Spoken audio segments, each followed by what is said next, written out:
Почитувани, жителите на Струга 10 дена се оставени без чиста вода за пиење поради сериозна еколошка хаварија со изворот на вода за снабдување. Иако институциите соопштија дека се преземаат мерки за лоцирање на причините, се уште нема никакви официјални информации како загаденоста на водата во Струга достигна 30 пати над дозволеното. До Левица пристигнаа информации дека над самиот извор се врши експлоатација на минерали од приватната компанија Мидтранс.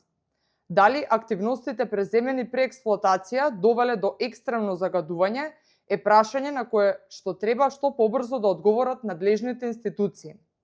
Левица го повикува Државниот инспекторат за животна средина и надлежниот инспекторат во рамките на Министерството за енергетика итно да излезат на терен и да извршат вонреден инспекцијски надзор.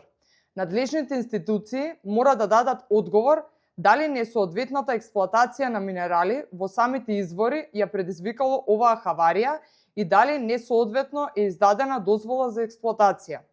Институциите и градоначалникот не смеат да го заташкаат случајот и мора точно да ја утврдат одговорноста поради која над 50.000 граѓани се оставени без чиста вода за пиење.